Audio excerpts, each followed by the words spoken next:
Maybe you've heard this is a boring period in the world of rock music. People are waiting to see what will happen next. Who will inherit the legacy of Elvis, the Beatles, and the great American bands of the early 70s? Well, England has sent us a candidate. Some of the musicians who play this new style of rock music can't even get on the air in Britain because their lyrics are dirty and they offend a lot of people. But among British teenagers, they are phenomenally popular. 2 weeks ago, one of this new style's leading groups paid a visit to Dallas. What was that up there on the Longhorn Ballroom's marquee? An X-rated movie title right over good old Merle Haggard's name? Well, perhaps it was bound to happen sooner or later, the cultural confrontation between some of this country's most traditional music and the latest thing to arrive from Britain, punk rock. Started about 3 years These people from Dallas and the surrounding area are paying $3.50 a head to see the Sex Pistols. They are the worst of a bad boy tradition punk rock has established in its short and checkered lifetime. Their most devoted fans, if few in number in the U.S., try to make up for that by making up, wearing the cosmetics, leather, chains, and characteristic safety pins in their noses and ears. The Longhorn had sold all 1,500 tickets, most of them to people curious about who and what the Sex Pistols are.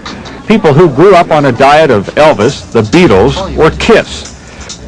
The warm-up act for the Sex Pistols is a Texas punk rock band named the Nerve Breakers. They offered up songs like the one titled I Love Your Neurosis. This is how it sounded.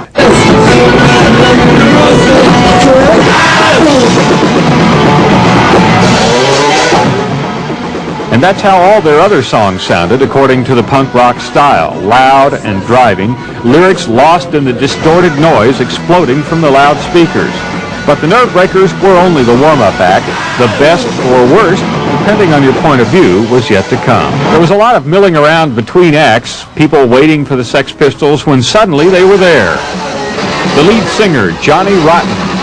The bass player, Sid Vicious.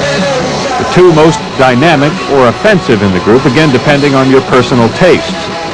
They have a reputation for doing the outrageous. They had been banned from many clubs and radio airways in Britain and nearly could not get visas to gain entry to the U.S. for their tour.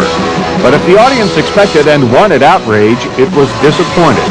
In fact, after the first few numbers, people began leaving in droves.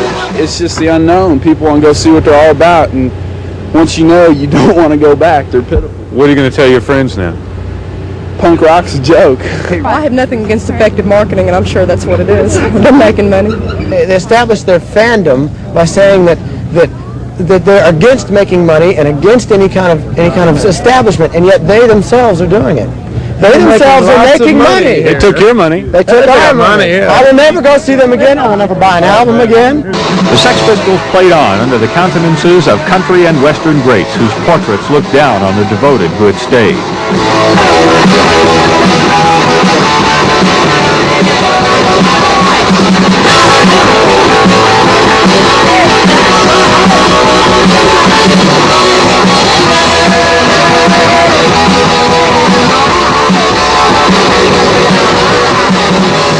Soon it was over. Dallas's first encounter with punk rock was history. I drove almost 200 miles all the way from Silver Springs just to see it, and I enjoyed it. And I drive 200 more miles to see them again tomorrow night. I really enjoyed it. I think these people are where it's at right now. It was great. That's what, music's meant to be.